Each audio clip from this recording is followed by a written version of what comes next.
Climate change denial is denial. The evidence is overwhelming. Don't get me wrong, I love you as a person more than life itself, but the evidence for climate change is overwhelming.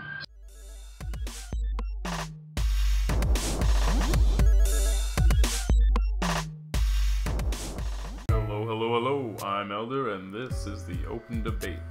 Are you a climate change denier? Do you deny science? That's usually the first thing out of anybody's mouth as soon as you bring up climate change and don't stick to the mainstream narrative.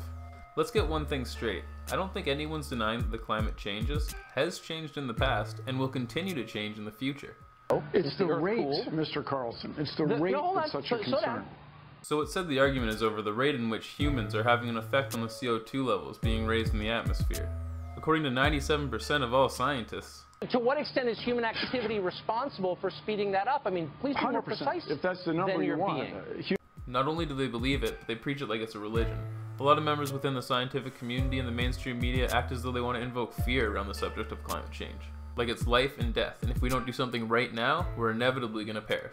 Let me jump in. How do you explain that the eastern seaboard, for example, is getting some of the warmest weather it's ever had, at the same time that California has been plunged into storm after storm in the last week, and you see that New York last month had the worst hurricane it's ever endured, and so on and so on?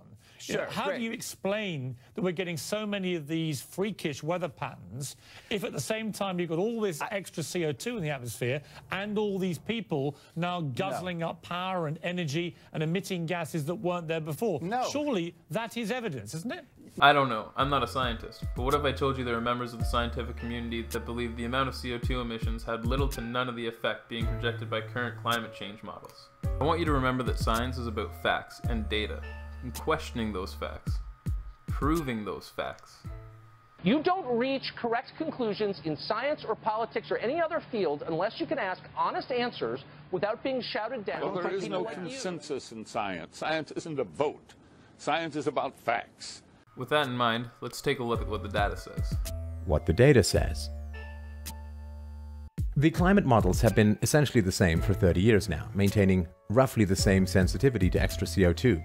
Even while they got more detailed with more computer power.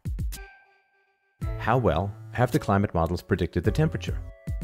Does the data better support the climate models or the skeptics' view? Air temperatures.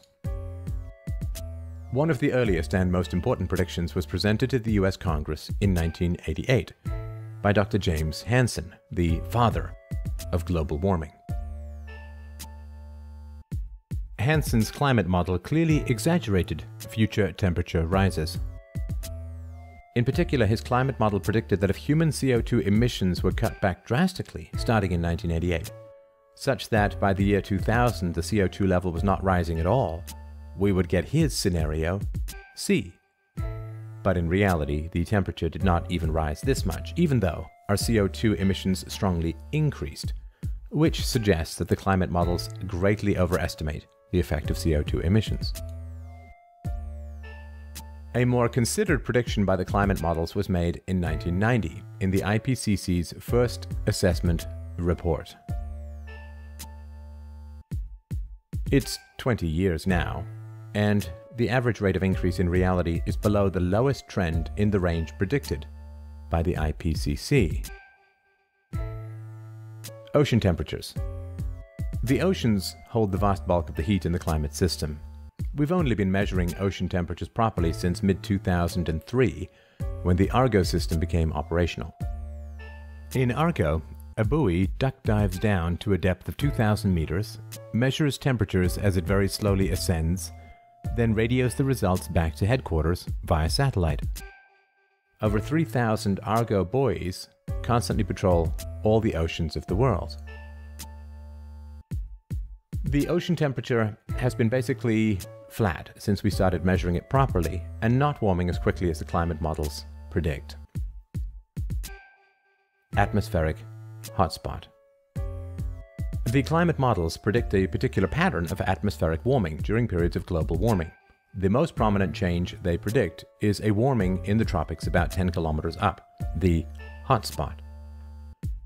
The hotspot is the sign of the amplification in their theory.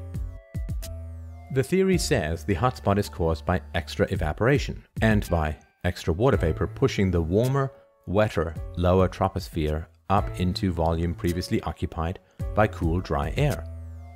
The presence of a hotspot would indicate amplification is occurring, and vice versa. We have been measuring atmospheric temperatures with weather balloons since the 1960s.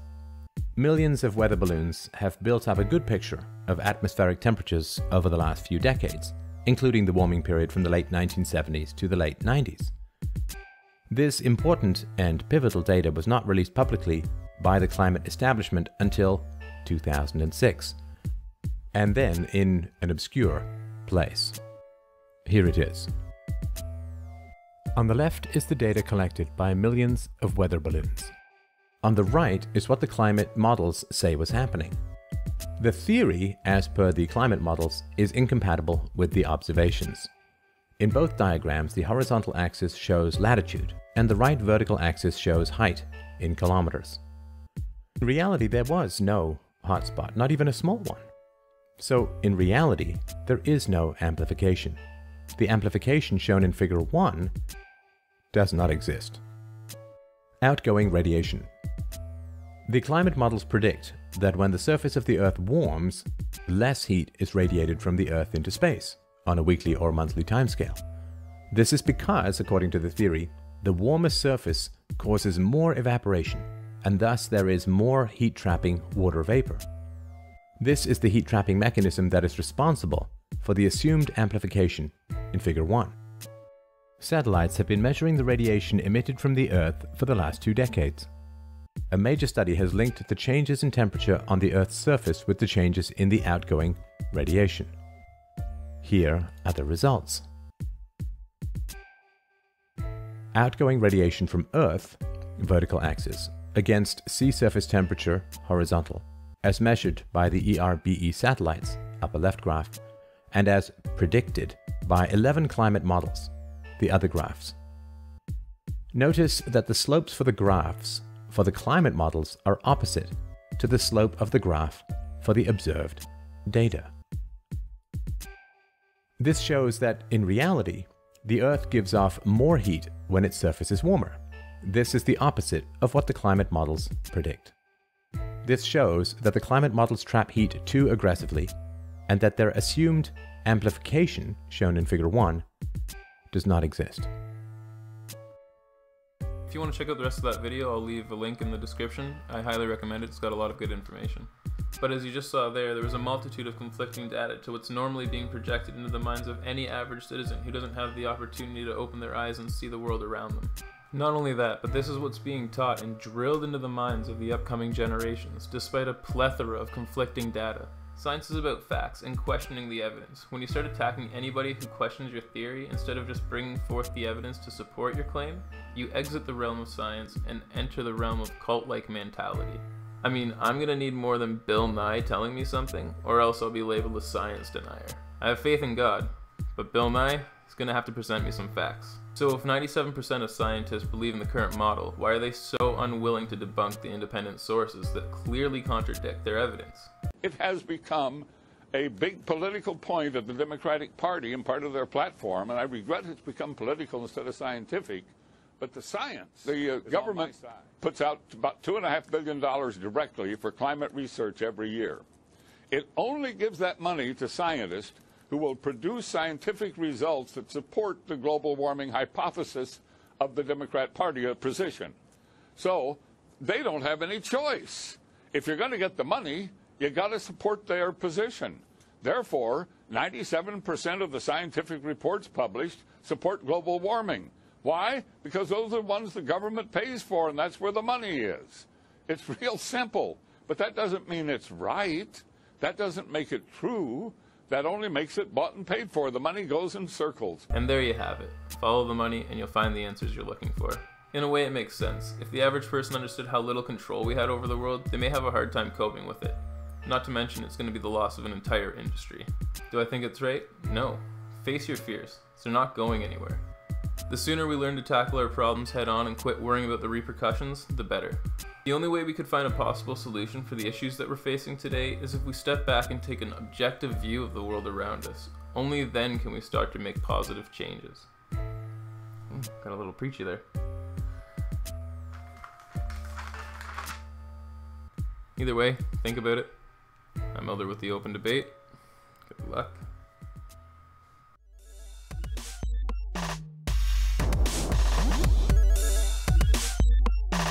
But first, a story you will see nowhere else this morning. It's about one of the biggest crises we face, climate change, and a media war over that crisis.